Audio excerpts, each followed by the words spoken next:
Pandemi yang terjadi saat ini tentu berdampak pada berbagai sektor.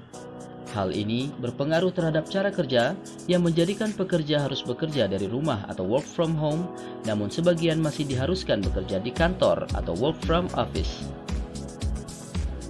Untuk yang bekerja di kantor, tentu harus mematuhi protokol kesehatan seperti menggunakan masker, melakukan pengukuran suhu tubuh sebelum bekerja, dan melakukan physical distancing.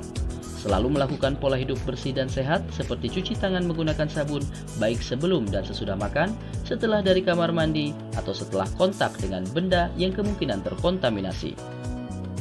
Agar imunitas tubuh tetap terjaga, asupan nutrisi harus diperhatikan. Jika memungkinkan, tempat kerja perlu memfasilitasi pemberian nutrisi tambahan seperti vitamin C agar gizi pekerja terpenuhi. Gizi yang bermasalah pada pekerja akan meningkatkan kerentanan terhadap penyakit, khususnya risiko terjadinya penyakit tidak menular.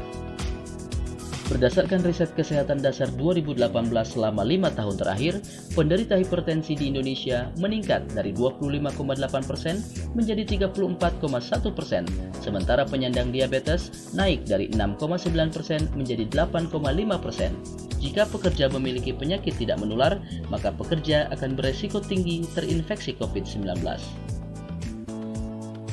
Namun sebelum itu, apa itu gizi kerja?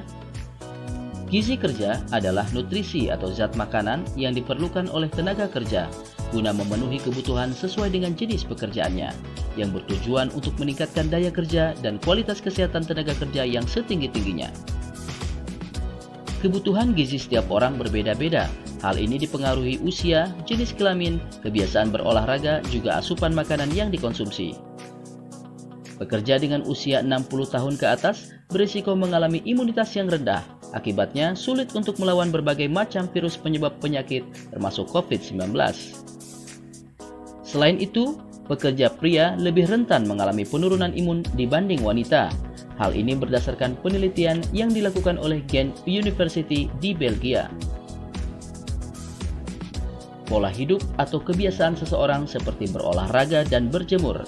Melakukan olahraga secara rutin dianggap dapat meningkatkan daya tahan tubuh. Berjemur selama 10 hingga 15 menit dapat menghasilkan jumlah vitamin D yang diperlukan oleh tubuh dalam sehari. Asupan makanan yang dikonsumsi pun harus diperhatikan. Gizi yang baik dapat meningkatkan perlindungan tubuh dari penyakit. Makanan yang dikonsumsi harus sudah sesuai dengan panduan gizi seimbang, yaitu terpenuhinya kebutuhan protein, vitamin dan mineral, karbohidrat, dan terpenuhinya kebutuhan air sebanyak 8 gelas per hari. Selain itu, lingkungan kerja dapat berpengaruh pada penyebaran COVID-19. Menurut WHO, transmisi virus COVID-19 diketahui bisa melalui udara dan bersifat aerosol. Untuk mencegah penularan COVID-19 melalui udara adalah dengan membuka ventilasi dalam ruangan agar sirkulasi udara menjadi lebih lancar dan virus tidak berdiam di dalam ruangan. Selalu menjaga kebersihan dan higienitas tempat kerja, terutama benda-benda yang berada di lingkungan kerja, karena benda tersebut merupakan media utama penyebaran virus dan akan sering tersentuh. Agar benda tersebut higienis dan steril, maka harus dibersihkan dengan menggunakan desinfektan. Adapun pengukuran yang dapat dilakukan untuk menentukan status gizi. Pertama, metode antropometri yang menjadikan ukuran tubuh manusia sebagai metode untuk menentukan status gizi. Hanya saja, metode antropometri hanya dilakukan untuk screening. Untuk pengukuran yang lebih spesifik dapat dilakukan uji lab dengan medical check-up.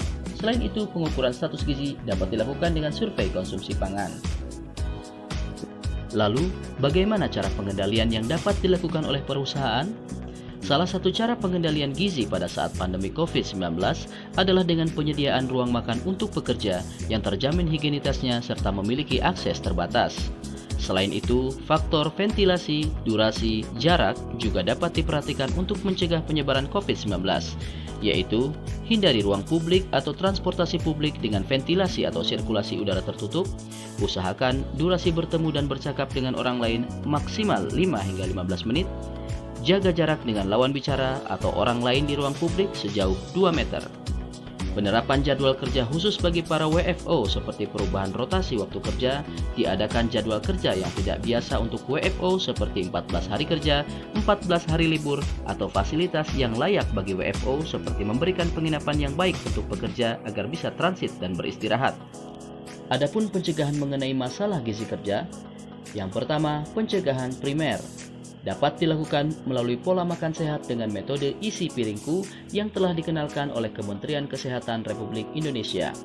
Yang kedua, pencegahan sekunder dengan melakukan deteksi sedini mungkin yang dapat dilakukan melalui medical check-up. Yang ketiga, pencegahan tersier melalui penyelenggaraan makan di tempat kerja dengan syarat-syarat yang diatur oleh Peraturan Menteri Perburuhan Nomor 7 Tahun 1964, Permenaker Nomor 3 Tahun 1982, Surat Edaran Menteri Tenaga Kerja dan Transmigrasi Nomor 1 Tahun 1979, dan Surat Edaran Dirjen Binawas Nomor 86 Tahun 1989. Semoga bermanfaat. Terima kasih.